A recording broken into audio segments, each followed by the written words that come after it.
All right, everybody, welcome to our first colloquium of the are we in the spring quarter now already? Wow, it's of the spring quarter. So we're really delighted to have Professor Valery most immediately in our world from over at Booth, where he's an adjunct professor teaching real estate, but he does a lot of other things, arguably more things in his life outside of Booth.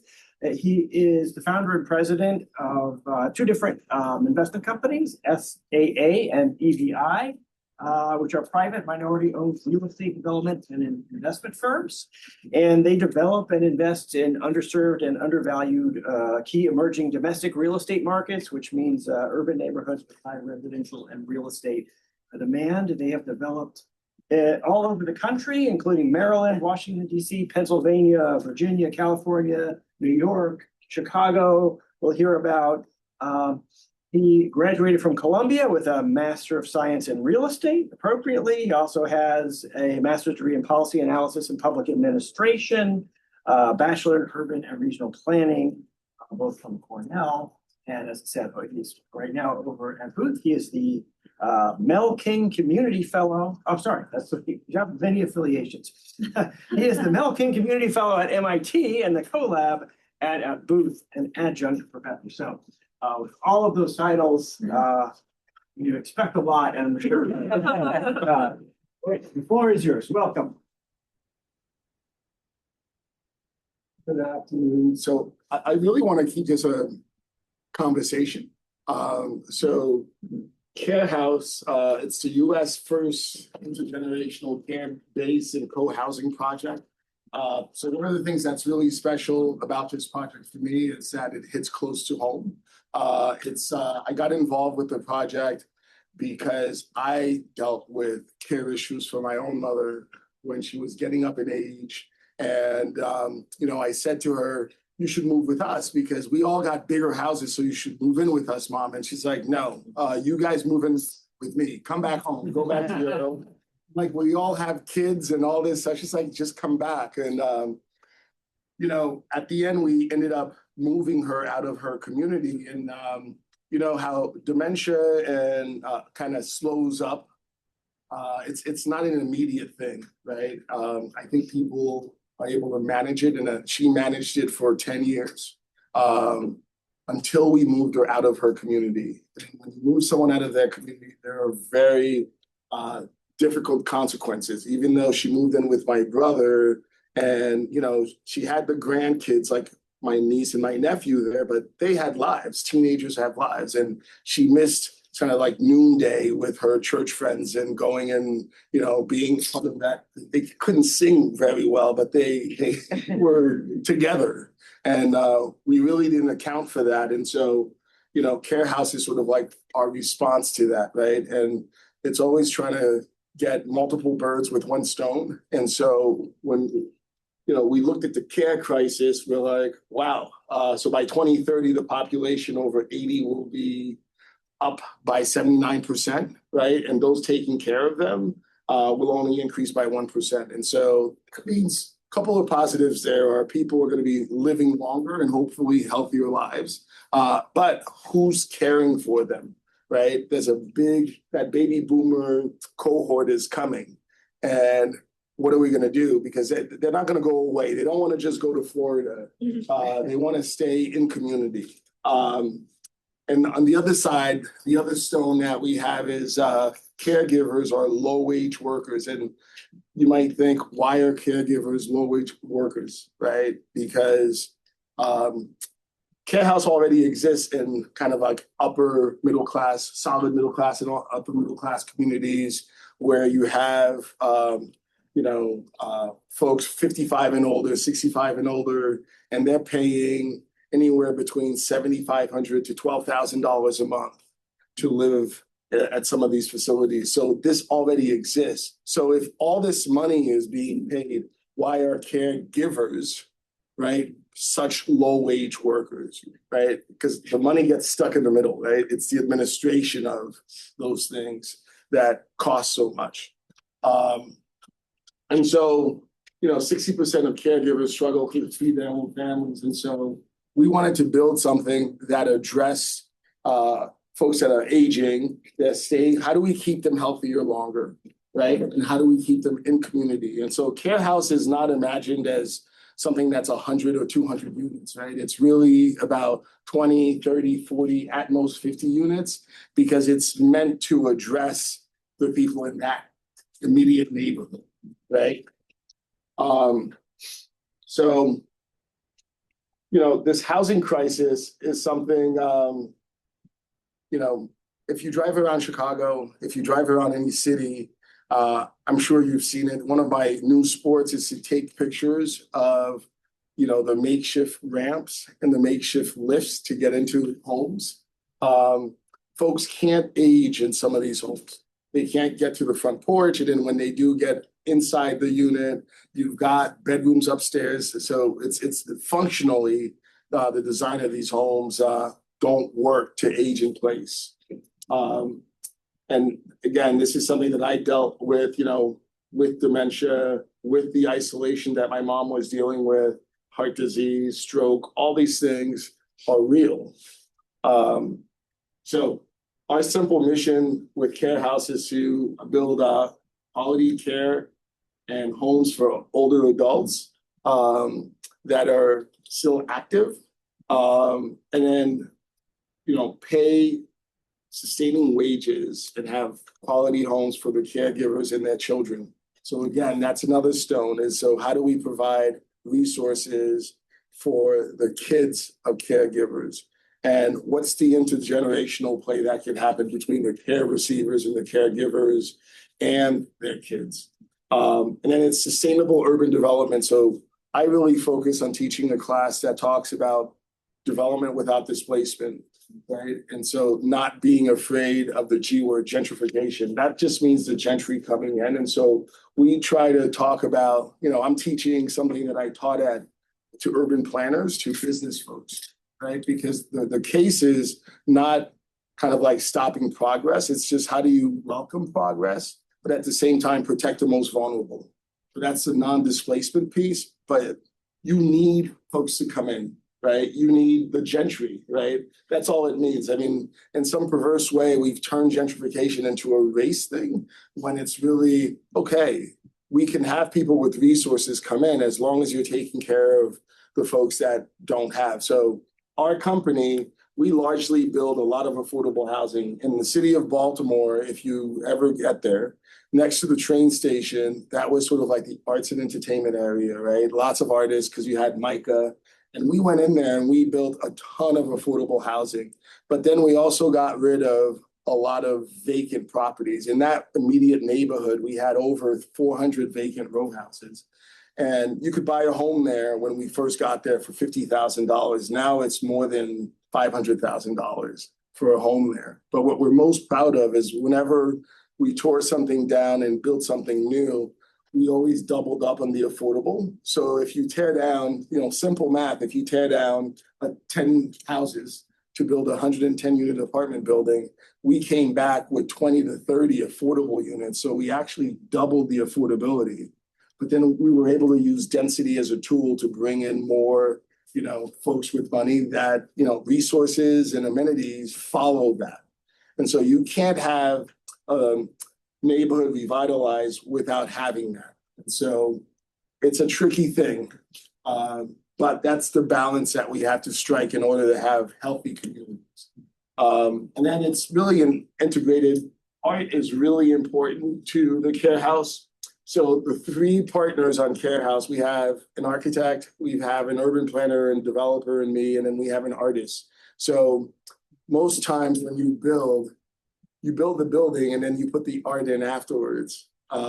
This was, our partner, Marissa, she thought of the art and then we had to then back into, well, what kind of wall do we have to build to accommodate that art? So it was an interesting way of developing where art sometimes took the lead, architecture sometimes took the lead, and then ultimately we had to make the numbers work. And I trained as an urban planner, but it was always very difficult to have any power as an urban planner because we didn't understand the numbers, right? And so we could always move into a meeting and we spent 10 years putting a plan together. and a developer walks in and says, well, that's not sustainable and that's not feasible because the NOI, and they start throwing out these 3-letter words, they sound really smart, but it's all really easy stuff, right? Development and real estate finance is kind of easy stuff, but we don't know it as urban planners. We don't know it as, social workers. And so we take a back seat.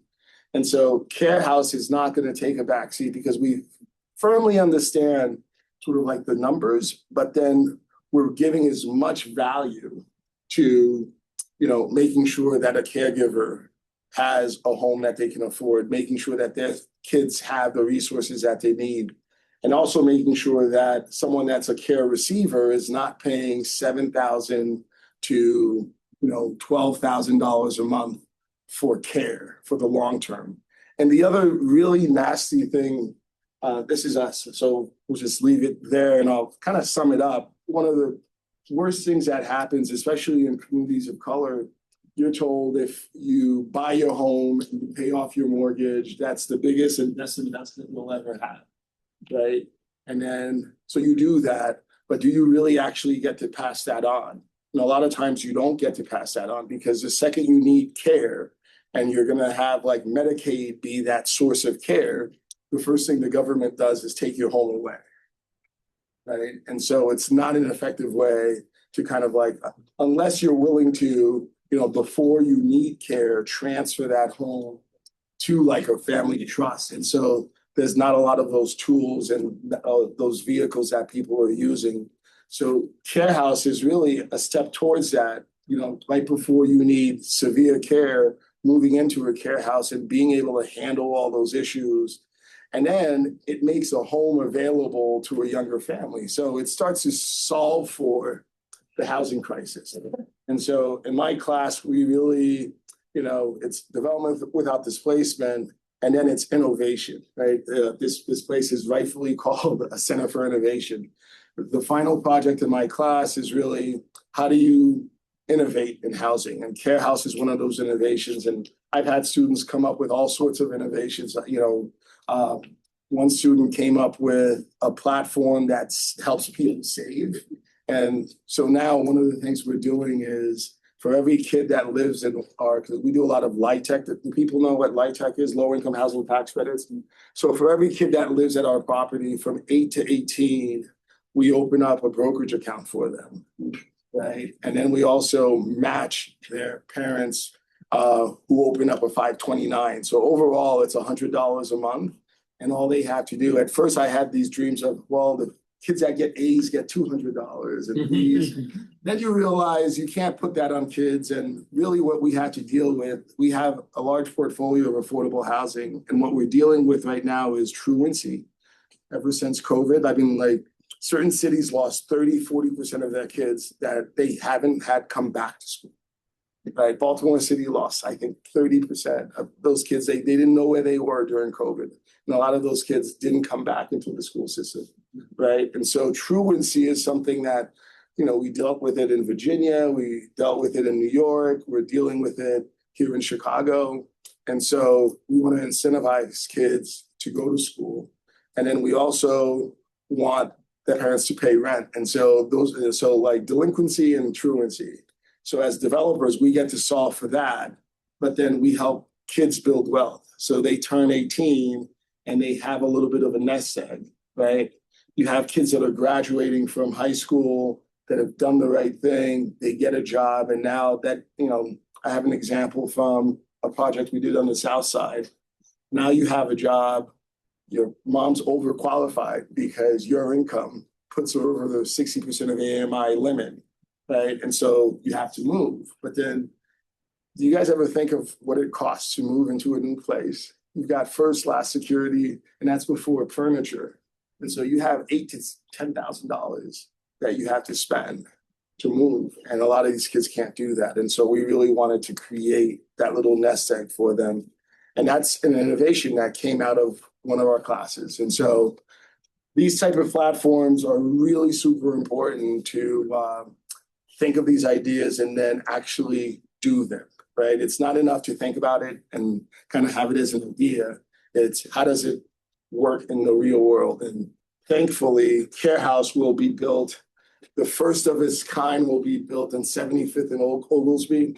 And we recently were granted a $5 million grant from the city of Chicago to build it. And the way we're using that grant is a direct subsidy to the folks that will eventually live there. So, you know, I always say I'm a capitalist, but I'm not greedy, right? And so part of it is we're going to operate this building at a 1.25 debt service coverage ratio, meaning that, you know, you take up all the expenses and all the income, we're going to make 25% more than all of our expenses. And that allows us to save for a rainy day, the roof. It also allows us for the unforeseen, like, you know, last couple of years, insurance prices went up 40%. How, you know, you couldn't anticipate something like that. And so 1.25 is also like a real underwriting criteria where conventional lenders will give you money. And so anything beyond 1.25, we're actually having as a rent subsidy to both caregivers and care receivers. And you might wonder, well, you do affordable housing, why aren't you developing Care House as a LIHTC project? Well, part of LIHTC projects is you have to actually have a waiting list, right? And so the intent of having Care House be about the local people in that neighborhood would, you know, not come to fruition, because if you have to have a waiting list, you end up having people that are not from the neighborhood getting higher kind of like position on the waiting list. And so we intentionally made it where it's not using that type of subsidy. So it was really critical that the city of Chicago fund something like this.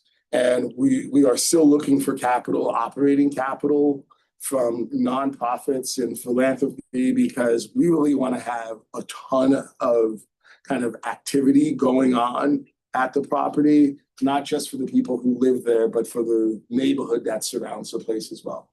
Right now, you're just looking at work from the three partners. You know, this is, my background is, my mom's Catholic, I'm not Catholic. And when we bought this Catholic church and I told her, I'm going to get people to go there on Sundays by doing a brewery, she didn't believe me. But we get more attendance there. And then this is that Station North neighborhood behind Penn Station in Baltimore. We kind of built the first kind of like market rate apartment building there. And the other projects are, you know, Rafi, I think, built the National Library in Israel. So he's really an amazing architect. And he's been doing a lot of caregiving, care, kind of co-housing type developments and architecture, but mostly in Europe. So these are all kinds, like, we don't really have that concept in the US, right? We're like zero lot line. There's no idea of like the commons. And so we've got to introduce that idea. And I think Care House starts to do that. And then this is where, you know, again, the art dictates what the walls should be and not the other way around. So I'll leave it there. You know, lots of units. So it's 5-to-1. So for every 5 care receivers, there's 1 caregiver, right? And they work in teams or in co-ops, so caregivers work in teams. And the building is really designed to have a lot of, you know, co-living. Their units are fully, so they have their own little kitchenette and everything in their unit, but they're meant to live in the kind of common areas and be around each other. And that's therapeutic in itself. One of our partners in Care House are folks from Johns Hopkins, kind of the nursing school and the med school. And you know, that loneliness there's a real health kind of factor when it comes to being isolated and making sure that our elders are not isolated. There's a lot more information, but I wanted to show here how you can really put a Care House. We actually did a tower in the Bronx, and we thought about taking a couple of floors and having sort of like Care House floors as part of that. And so we're exploring putting Care Houses, you know, to respond to the local kind of like topography and not so much us saying this is how it has to look, but how can we make it work in high-rise situations and kind of like low-rise and garden style, as well as like, you know, you'll see in Chicago, we really squeezed into 2 small lots and we're building a 22-unit apartment building there.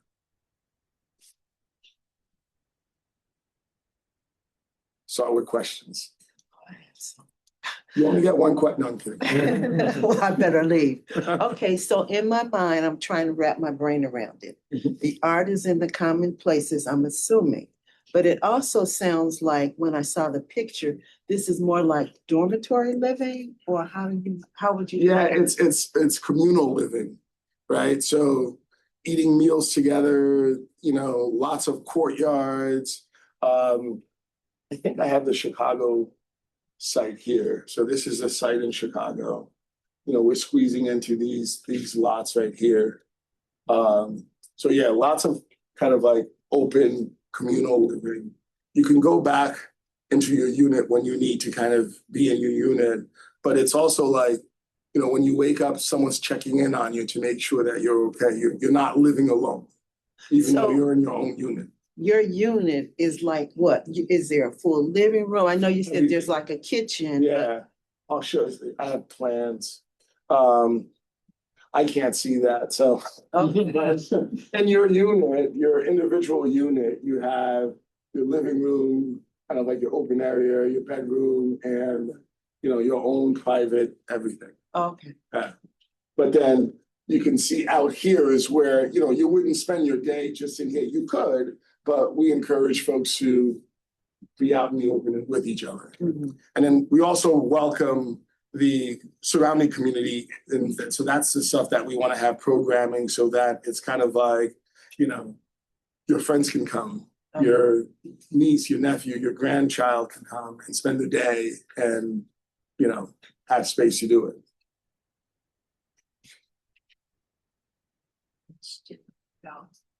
Kind of design, architectural design, I bring a lot of intersections to this type of project. Not only having a mother, I just moved into memory care, that is big. You're figuring out how to get the $7,600 a month, Yeah. and it's a real thing. And she just came off Medicaid, having to get rid of the house and all. It's real. It's tragically, and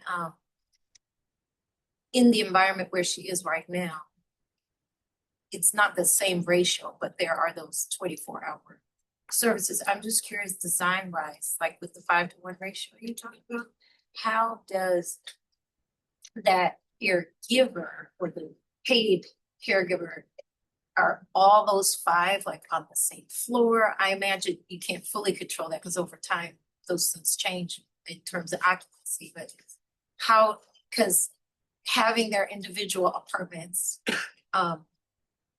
still does require like each of those people who are at a dementia stage to have care, getting ready in the morning, going to bed at night, getting them to the place where they need to eat. Like how do you all solve or have thought about how that one caregiver across multiple apartments in a building logistically works? Yeah, so we really want to get folks before they need severe care. And so the goal is, you know, to go in at like 65, right? Before you need care and be able to, you know, keep the deep need further away because you're in a better environment. But when it does happen, everyone works in like shifts. So there's always so that like, if there's 20 people that's receiving care, there's 3 people that are on, at least 3 people that are on, but at least 2, right? So it's no one's working alone. Right. And then we went back and forth. So we're partners with a lot of domestic workers and caregivers. And so we went back and forth with, do they want to have their own floor so that when they're not working, you know, they're not in a work environment, or do they want to be spread out throughout the building? And so some people want to be all on one floor. And so when they're not working, they could be on their own floor. So in Baltimore, we actually designed it as that, where the top floor was a caregiver floor, and then the lower floors were the care receivers. But in Chicago, I think folks wanted to have, you know, bigger units. So they wanted to have 2 to 3 bedrooms because they have more kids and they wanted it to be spread out the building. So it's working in teams. And then during the day, other caregivers come in. So it's not just the caregivers that live there, right? So I own a lot of affordable senior housing. And the big thing is, you know, during the day, we have activities. We have, you know, wraparound services. We have social workers come in, all sorts of people coming in. And then this will also have a retail space that's sort of like a care cafe where we'll partner with like a local hospital. And so some people will like to just go and like hang out at a hospital, right? And so we're going to formalize that where it's a cafe, but it's really manned. So in Baltimore, we were going to do that with the nurses at Hopkins. They would basically operate the cafe and be able to give health advice, which our caregivers aren't doing and we're not doing as, you know, landlords, right? And so there's a lot of resources that are coming to the property during the day. So if your parent needed, so, you know, 5 years down the line, they needed all that extra care, that those resources would come in during the day, right? So this is really kind of the gap times, like at night. So that's what I get accused of. Well, at 2 a.m, I fell out of bed and no one was there to, you know, do something for me. At the care house, someone would be there. Someone would know and someone would be able to respond to that because it's one of the caregivers or 2 of them are always on. So the related question is Care House itself as the entity then managing wraparound and the rest, like everything you just talked about? And then Right, so the rest is not managed. So Care House has 2 components. It has the real estate component. It's developing real estate and it has to maintain that real estate. And then the other component is sort of the service provider. So the third service provider will be a third party and everyone has to apply to that third party service on their own. That has nothing to do with the real estate portion of it. And that's how we're able to keep it cheap. Yeah. Right? Because the second we had to like get all those licensing and all that stuff, that's how it gets to $7,500 to $12,000. And we're trying to keep the price under $1,000 for our caregivers and our care receivers. I don't want to. Thank you. All right, no more questions. I saw lots of hands. We'll go here, here, and then here. Great, thank you. I have a related question too, as I'm also navigating all this. My mother who has dementia and lives in memory care. And I'm wondering how Care House or the third party helps people with the complicated bureaucratic landscape of insurance, Medicare, hospice sometimes gets involved, right? There's all these different ways that you can sort of pool resources to pay for the care, but they're all individually complicated and together it's just, you know. And so I'm curious how, and sometimes they won't cover care by what they consider to be informal, so family care, right? Which is what you really want to support, but they won't cover that because they're not certified. And so I'm wondering if Care House, how you help people navigate all of that in order to be able to pay their rent or to pay for the services, because like that part's really complicated.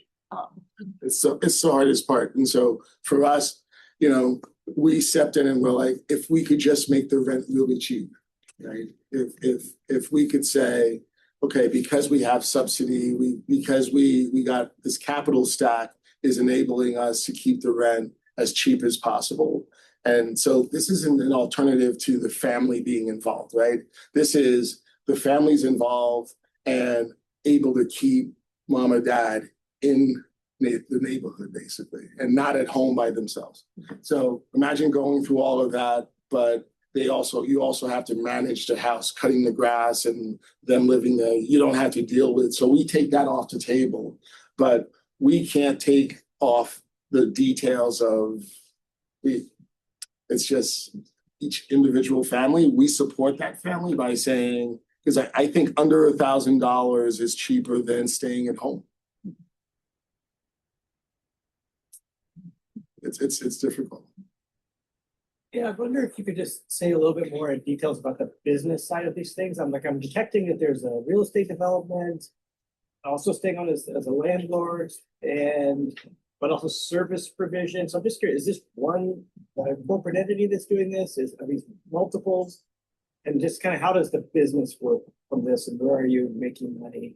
And then from the perspective of the tenant, what do the finances look like for them? So they are paying rent and then, but they're also, are they paying, does that include some aspect of the service provision or is that separate? A little bit about the business side of this. Right, so they are paying rent, right? And so we had to bifurcate kind of the building real estate side. So that's one relationship that we have with the care receiver or even the caregiver, right? And then on the other side is all the services that they may need beyond sort of like the basic services that we're providing. So the basic stuff that we're providing is in exchange for getting really cheap rent, the caregivers are there 24/7, right? There's always someone on. So there's always someone checking in on the folks, and then there's always meals being provided. So kind of like the eyes and the meals and the programming, that's part of that basic rent. But anything that goes beyond that, if you need, like if you get to a point where you need 24-hour care, someone to be there, someone to dress you every day, that type, if you need someone to help you once in a while, like the caregiver will come into your unit and help you, right? But they're not gonna, it's not 24/7. That additional service is something that you would have to apply for. And then from the business side of things then, like are these, can we just talk about which, is this one corporate entity that's doing all this or are there multiple? Yeah, I've always tried to keep I'm the developer Okay. hat on, right? And I encourage my partners to do that. We're the developers. And so we had to find a third party that would help them. So I guess that's the answer to your question, right? So we will be partnering with a third party that does that. And then folks would have to have, and their families would have to have a direct relationship with them. And that's the additional, like if they need, because I know when my mom passed away, we got back home from the hospital and this was in Connecticut, and she had just qualified under like the rules of the state of Connecticut to have someone there at the house with her while, you know, my brother's off at work and the kids are off, like there would be someone there during the day, right? But it took like 2 years before that actually went through. In fact, she died by the time it went through. When you say you're the developer, does that mean you're not the landlord? So you're going to sell this building to an operator or you are? So we're going to develop it as kind of like we're the developer, but then our nonprofit will own it. So the nonprofit will be the landlord. So because the nonprofit will operate at that 1.25 debt service coverage ratio. And because it's a nonprofit, the motivation is not to maximize income. And so when income does go up, right, that just gets passed through to the tenants. And the nonprofit is just a separate entity. Yeah, well, it's affiliated, but it's not our for-profit development. You're going to sell the building to the nonprofit? Well, the nonprofit owns it already. Right, the nonprofit owns the land, and the nonprofit is the entity that received the grant from the city of Chicago. And then the nonprofit pays the for-profit development arm to build the building. Yeah, so it's just like a fee development, right? So like you build it and you make a fee, just like the architects make a fee, you know, so it's a fee. Yeah, I'm just trying to understand the structure because it sounds complex. So we're the developer, our nonprofit is the owner, and then there's a third-party service provider. And as the nonprofit, we're also constantly applying for grants for programming for the caregivers and the care receivers and their kids. I have one here and then come back. I hope I get to follow Chris's precedent with follow-up questions. Of course. So actually, two big questions. The first is, there's multiple levels of care, from active senior all the way up to memory care. Where do you see Care House working with which bands before it's not really appropriate for them to be in the building and they need to go someplace else? So where's that threshold? And then the second thing is, as I'm sure you're aware because of Baltimore, but in the DC area, there's lots of problems with people not paying rent at all. Yeah, and so there are all of these developers who can't get tenants out. And it collapses the cap stack and the pro forma and absolutely everything. So how do you see this working? Because now it's doubly complicated because you not only have just the rent, but you could have paying for the healthcare too. And what if they, money gets tight and they just keep paying the healthcare, but they don't pay the rent? Or have you looked at how to deal with that very tragic scenario? Yeah, we deal with it all the time. We had in DC, I think our delinquency was up to like 35% in some other markets, and this is why, live tech deals are very popular now because you have a HAP contract. And so, yeah, they're not paying, but it's really just 10%. But then HUD is like, wait, you have a duty to collect, right? So, and it's your job. Yeah. And so we're thinking creatively about, incentivizing people, helping, the savings program. So I'll answer your first question is we really see this as independent living, right? Okay. They're coming in, and the whole goal is they're getting, folks are, what would Jay-Z say? 40 is the new 30 or something like that. But folks are living, longer and healthier lives, right? And so at 70, it's not the same set. It's not your parents' 70, right?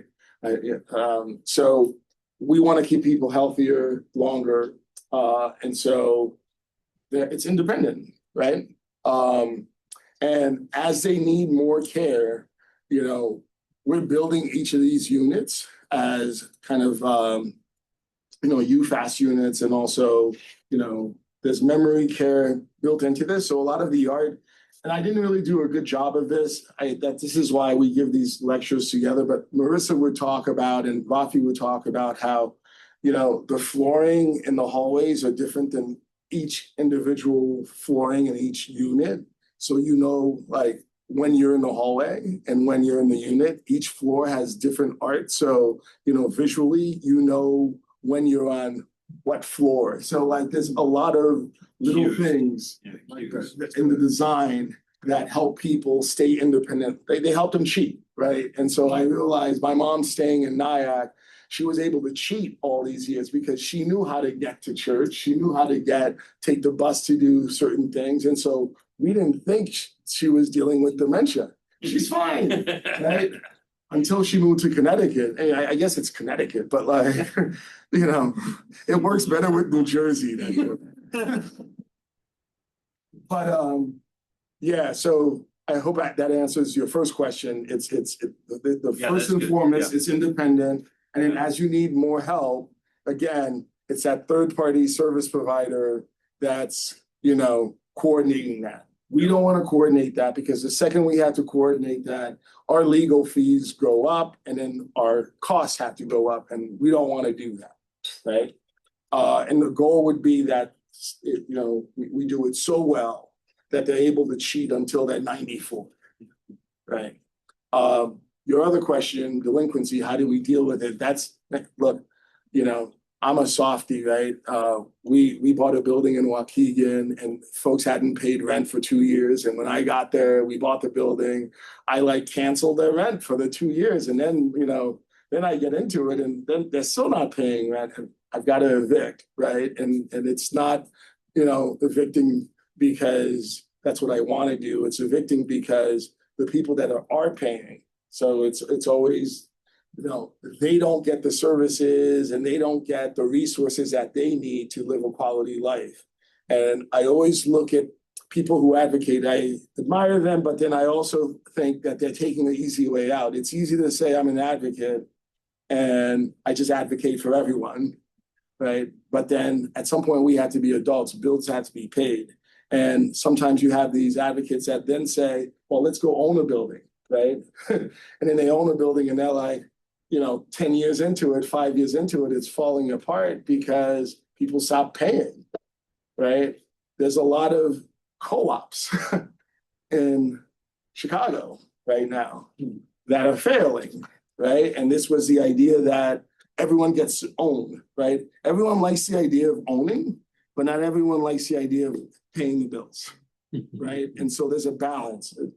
Are there developers that have been greedy that have made money and not put money back into the buildings? Absolutely, right? But you have to pay rent, right? And so our goal is to make that rent as low as possible. Our first care house that we designed and got fully permitted, it was in Baltimore, and we had promised everyone that we would build it where the rent would be under $1,000.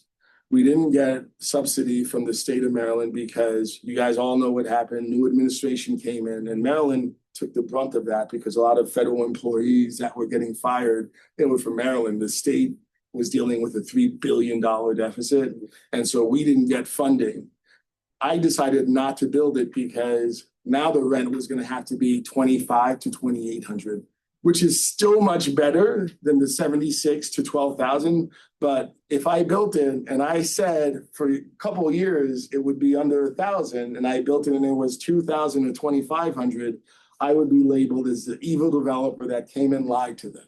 So I'd rather not build it than to be caught up in a lie like that, where all I have is my reputation. Not everyone loves me, but they all know that if I give you my word, I can do something, I do it. So because I wasn't able to achieve that, but I always feel like if I'm able to achieve what I said I was going to do, which was get you this low rent, you've got to pay. And it's about the other 70% who are paying. How do we help them have a quality home? Because everyone wants security. Everyone wants the trash to be taken out. They want all these things, but if you're not paying, it's almost impossible to do those things. And so it's also educating people about that responsibility, because ownership, there's tons of responsibility to it. And just one follow-up, I'll try. Okay, this is your last one. I get it, that's fair, that's fair. But have you looked into specific lease agreements to address those things? Because I've seen so many people know it's a problem, but then not try to bake it into the lease agreement or the. We bake it in, bake it in, and then we enforce the lease, and then, we have a lot of folks coming to us that are the advocates, right? Who I respect and I talk to, and they're like, oh, will you sign this other agreement with us? And I'm like, I was born on Tuesday, but not last Tuesday. Like, why would I sign this? I've already signed all these things. And so, because they know that in our leases, we can enforce that. And the other thing we do is, even with the caregivers, we don't sign individual leases with the caregivers. Those are corporate leases. And so if you decide you no longer want to be a caregiver, I need that unit to someone that's going to abide by that, because you're getting this unit at a deep discount. You're getting a 3-bedroom for like $1,000. It's subsidized. Yeah. Part of your duties is to provide care, is to cook, is to do things for the community. So, I'm kind of like the perfect blend of an urban planner and one of the, a business person, right? And I think that's where we can really get to innovation if we really look at the interface between, I want to do good, but I have to make money. It's not that I need to make money. We have to make money. Not a lot of money. Well, it's okay to make a lot of money too, right? Yeah. It's not, but you can't be greedy. Once you define what you're giving back, it's to kind of stand behind. Question here and then here. Thank you for this. I love this concept and I want it to be everywhere. Me too. Yeah. Last week I attended ULI's Housing Opportunity Conference in Baltimore, and Dan McCarthy at Episcopal gave us a really great tour of some of their projects. And it kind of seemed like they've been able to do a lot of mass large scale building because there's so much vacant land in Baltimore that the city is literally just handing out, especially with the new TIF. And so I'm curious though how or sort of what challenges you're facing in trying to scale this in more dense cities where the need is arguably greater. And I you mentioned kind of integrating that into buildings that already exist, but I imagine that raises architectural concerns. And so, so kind of what are your challenges and what is your strategy for expanding in more kind of denser areas? Yeah, so the smallest lot, if you're able to get kind of like the variances, you could actually build up. I mean, so I always think that density is part of the solution. And Baltimore doesn't like density. Everyone wants to park in front of their own like row house. So I lived in Baltimore for 19 years. And when that building that I showed you, go back to it, there used to be kind of 10 row houses here. And they had parking requirements, all sorts of stuff. 1.5 to, and I'm like, look, I'm from New York. You don't really have a city until you have a parking problem. Right? And so they looked at me like I was weird, but then I had to kind of use their own, like, you know, rules against them. Like they didn't understand zoning. They didn't understand if it was an office building before and I'm making it residential, I shouldn't need parking, right? And this is sitting on top of a train station. Penn Station is like across the street. And so density has to be the answer, right? And so you have a lot of these places that say they want to solve the housing crisis, but do they really want to solve the housing crisis? I don't think they do. You know, San Francisco, I love bringing San Francisco up because if I say San Francisco, you think warm and fuzzy. They love everyone. They want everyone to be there, but they don't in their actions. 85% of San Francisco is zoned single family. But does that sound like people who want to solve the housing crisis? They don't. LA too. And, well, it's even worse in LA. That's even worse in LA. Yeah. And so, you know, some of these places, they really have to start looking at density going up. And with our building on 75th Street, the Commissioner Boatwright she got it right away. And that's why I love Chicago. People think I live in Chicago because I'm here all the time. And, you know, but I really, you know, from the alderman working with Alderman Mitchell, they just understood it right away. And they, you know, we said, hey, we need some variances and we need some exceptions here. You know, you want units to be like 500 square feet, but to make this work, they have to be 400 and less, right? And so they got that right away. They also understood the parking needs. So it's really, you know, folks can say whatever they want. I want to see it in their actions and sort of like, so sometimes they say things, and I lived in Baltimore, but everyone wants to park in front of their house. And, you know, we used to be, you know, when people put chairs out in the parking, and like, it's serious. They want to park in front of their row house. And I got there 19 years ago telling them that when I was 6 blocks or 2 subway stops from my car, I felt it was close. You know, I think we had another one up here and then next one and then back there. Thank you so much for this presentation. The model of elder care is so broken in this country, so it's really refreshing to see such a creative approach. My question is about labor relations. Specifically, you've got caregivers kind of living in their workplace, and I would imagine in such a setting, it's really difficult to create reasonable boundaries between work and life. There's also the layer of having like your employer as your landlord. So I'm wondering kind of what your perspective is on how to make this work from the caregiver perspective and how to give them kind of space to have like their own private life within the building. Yeah. And so we ran into that where folks were like, we don't want to live on the same floor as their care receivers. And so in Baltimore, they had their own separate floor and their care receivers were never kind of allowed on that floor. And then, so the issue with your employer, so we're not their employer. They work for a third party kind of organization that has a corporate lease there as well. So we're not their employer. So I think we get around it that way. But then the main thing is making sure that they get lots of time off, and then also making sure that we provide childcare. And so childcare is something that they get so that when they are off, that they can actually go and be off and not have to be off, but then taking care of their kids, right? And so when they're on, they're on. When they're off, childcare is taken care of and programming. So that's why we're constantly looking at raising capital so that when that caregiver is off, we're doing things to enrich their kid and they don't have to be there. And they could go and be off somewhere else. And I think that resonated with folks. We have a question here.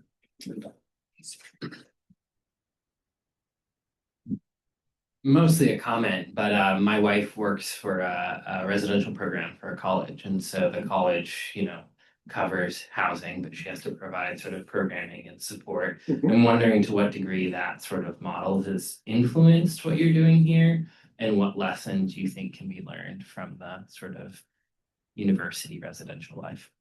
Yeah, so we're actually looking at potentially doing care house with dorms, right? Where kind of like the elders are not the ones getting they're not elders that need tons of care, but they could actually be caring for the college students, making sure they don't come in drunk all the time. So we're exploring all of that, and I'm actually building a dorm style building in Pittsburgh with Carnegie Mellon. So they have this thing called U Dream, where they, young architects of color that graduate from HBCUs, they go to kind of like a finishing school and professional development at Carnegie Mellon. And it's actually worked in Pittsburgh, where a lot of the Black architects in Pittsburgh come through this program because they get to network. And so they take classes at CMU and then they get an internship. And so there's always been issues with going from the classroom to having to get your own apartment. And so we're trying to build a dorm that would do that. And so constantly trying to innovate, but yeah, all these ideas, we saw that and we were like, that's pretty cool. Like I lived in a program house in undergrad, right? It was the International Living Center, and every Thursday we knew we could get a free meal because there was a faculty advisor that would come and hang out with us. And so that was all kind of set up by that house. And so I've always liked that idea. And it's a good catch. So we do take those models and we integrate them. Works great for us. Yeah. It's a fascinating talk, and I can see how it can work when you have a mission-driven leader like you. Throughout the hour, though, I've been thinking, well, where is the accountability in the system? In the sense that you mentioned that, like on the first slide, you have the artist and architect and developer all coordinating. The big problem is the one you're specifically trying to avoid. How do you mesh that then with the medical needs and the evolution over time as people decline? And you specifically said, well, it gets complicated, it's regulatory. So we specifically try to avoid that. I can see a situation where a lot of people that maybe not as mission-driven you, the game would be basically to pick the healthiest population possible that is in good shape as possible. You get a minimum oversight and whatnot. And so it gets back to the issue of accountability. And so if you're thinking about, like from a policy perspective, either incentives or regulations to stack things so people who may not be as mission-driven as you do can come closer to like your sort of like value system and then actions, what would you do? Because again, if I were in this business, like in healthcare, basically cherry picking is the way to go. And so how would you deal with this from a policy perspective?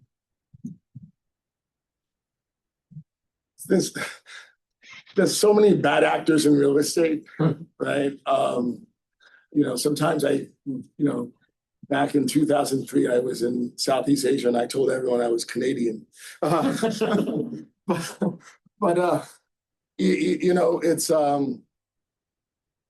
part of why I teach at Booth is really, how do you teach some of this value system to folks that are, very business oriented?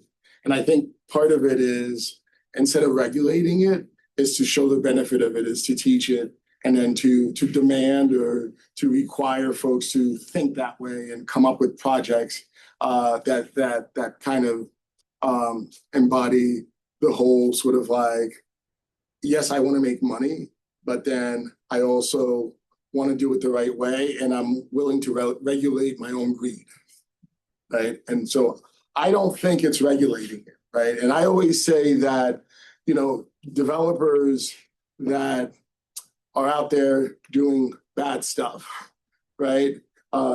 They are going to get us to a point where we get regulated, but then you don't get better development. If you want an example of that, look at public housing.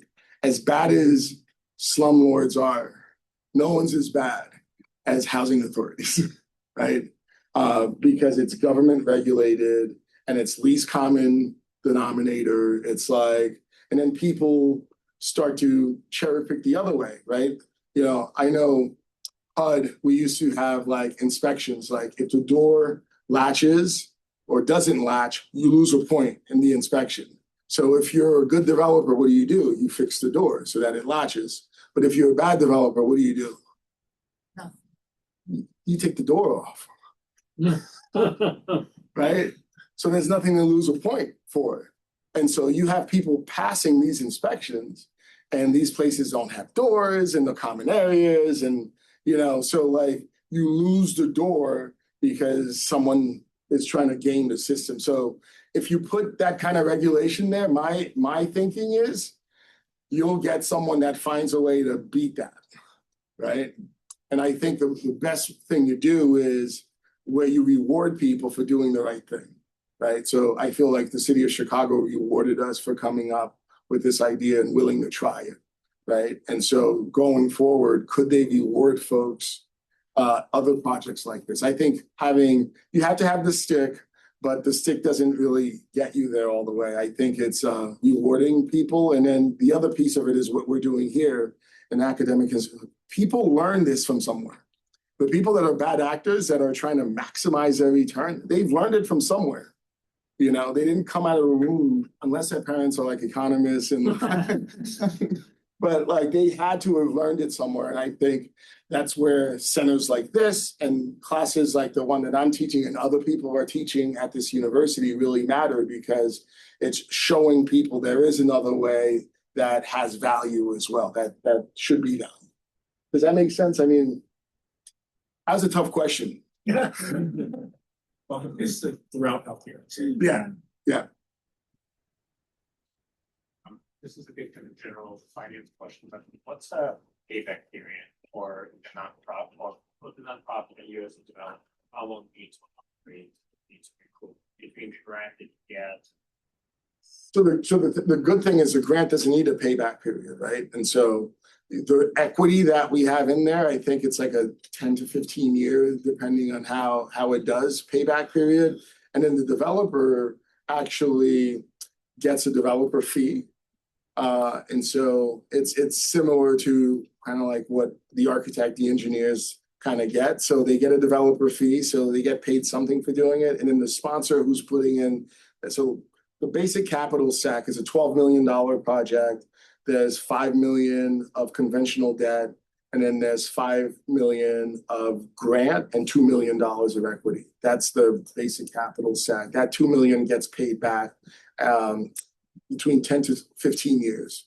If it's the 1.25 the entire time, but I kind of anticipate that would slide sometimes, and that's because maybe taxes go up, insurance goes up, it gets reassessed, and then you've got to go. So you've got to account for that. So I added an extra 5 years that it may take to get paid back that equity portion, but you're getting a really good return on that equity because it's $2.1 million for a $10 million, $12 million project. That's pretty good. Loan to value on the debt is only 49%. So It's amazing work. we'll see, right? And so, we needed to exist so that we could test all these things because issues will come up. We might have, caregivers that are like, I can't stand, like, I need to be in the building next door. So like, I need to be, so it's a work in progress, but you need these pilots. You can't have another question now.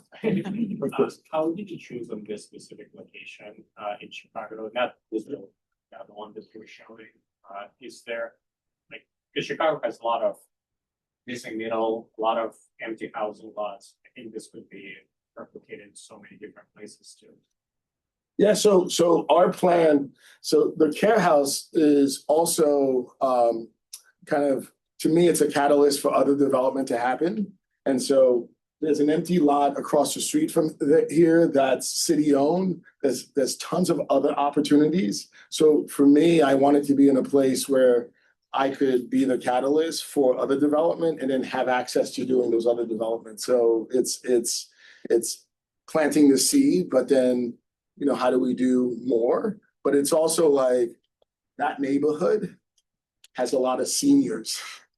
So the clientele is big there. So, you know, you wouldn't necessarily go someplace in the Loop where it's all like 20, 30, 40 somethings, and then folks that are retiring, but they're retiring with lots of money, right? So that they don't need a care house. You want to go to a place where, you know, they've been living in their homes for 40 years. So that pocket in South Shore has a lot of older folks that are aging in place and they need a care house. So it's demand as well.